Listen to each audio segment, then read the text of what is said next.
Yo, so I got a lot of great feedback from the last video I did introducing Zoe, which is one of the latest characters in my upcoming book, The Littlest Guardian Angel. A lot of questions specifically around the processes and like how to print and how to find an illustrator, some of the stuff like that. So I do realize that a lot of people on in these groups are first-time authors, and I know how much I realize that the struggle is real because I self-published my book. I'm a graphic designer, and I had no idea what I was doing, and I had to rely on the interwebs for everything book publishing and producing and all that stuff. So I just wanted to share the love. So like I said, I'm a graphic designer. Turned self-published author. I still do graphic design, but I do both now. So So one of the biggest steps that I know that authors have to do when they're self-publishing and when they put the book together is they have to hire a graphic designer to actually format the book. And that's where I'm lucky because I could just format my own book. I hand it to the illustrator, I get the illustrations back, and then I can kind of take over from there. So I just wanted to share a couple tips with you guys about what it is that the book designers do and the graphic designers do. So, and I will also introduce you to another one of my characters. So I'm gonna see if I can flip this around without like nauseating everybody. Nope, can't do it. We're gonna wing it. So, you know what? I'm just gonna split the video. Hold on a second. Okay, and I'm back. And this isn't awkward at all, trying to hold an iPad and control a mouse and talk at the same time. But this is one of the other characters in my book. This is the guardian angel. He is a beast. Do y'all see this? I told the illustrator that I needed a guardian angel, and this was his first attempt. What? Magnificent. I applaud him. I love it. So here is one of the pages that I'm working on. So all of my other books that I've written have been square. I've written two. Oh, this would be a great time to plug them. You know what? Hold on. Let's just do this. If we're going to do it, we're going to do it right. Okay, so this is, I said it was going to be hard to do this. I wasn't lying. The books are falling. Okay. All right. So this was actually my first book, and I will say that I write faith-based children's books.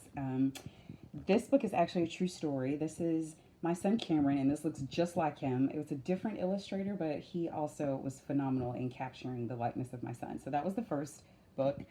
This is the second one. My son had a book. My daughter was like, I need a book too. So I did books featuring both of my kiddos, Cameron and Lauren. And this is the third book. This is the one that I just published. Also, Yes, God Loves You, and He's Always With You Even When. So like I said, all of my previous books have been square in dimension, and I'm going to venture out with this book and do an 8.5 by 11.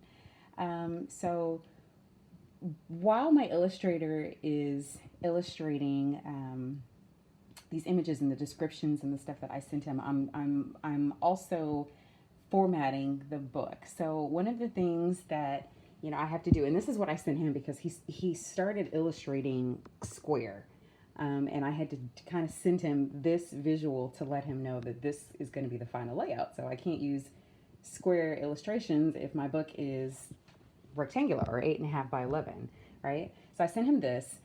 He was also illustrating a lot of things in the fold right here, and this is something I had to kind of learn the first time I did the first book. And because once I got the proof back, anything that's kind of in this little area right here is going to get cut off.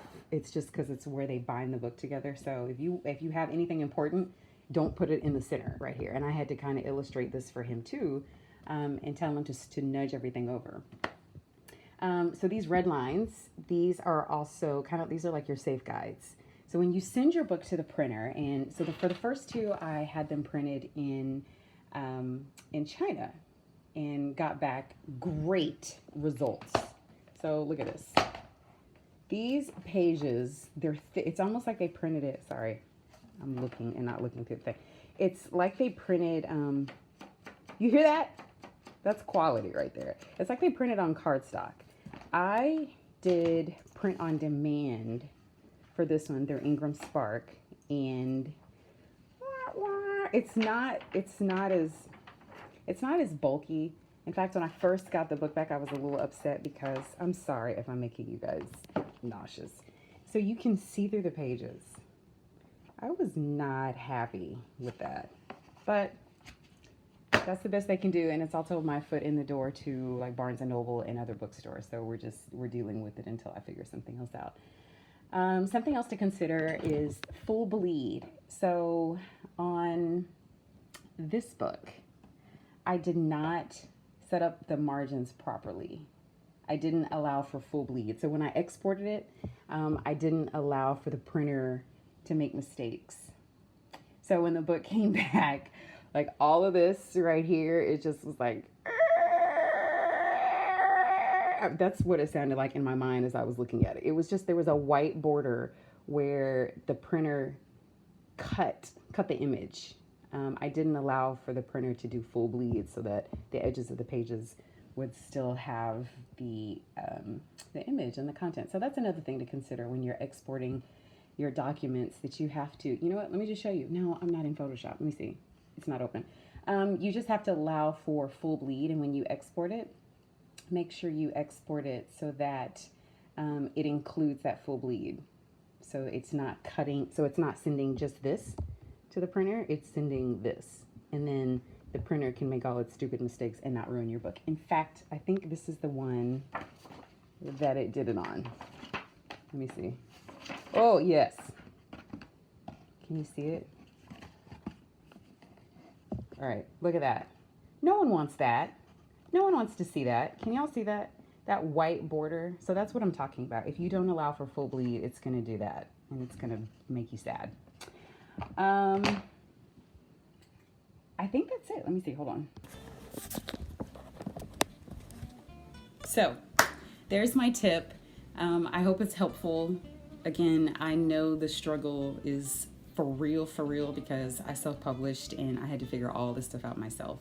So feel free to inbox me if you have any other questions. I am presently working on a website. I also do web design. I'm also working on a website to help authors self-publish their books. So I would basically, all the stuff that you have had to do or will have to do, I just do it for you. You just hand me your Word doc in email form, and then at the end I say, here's your book.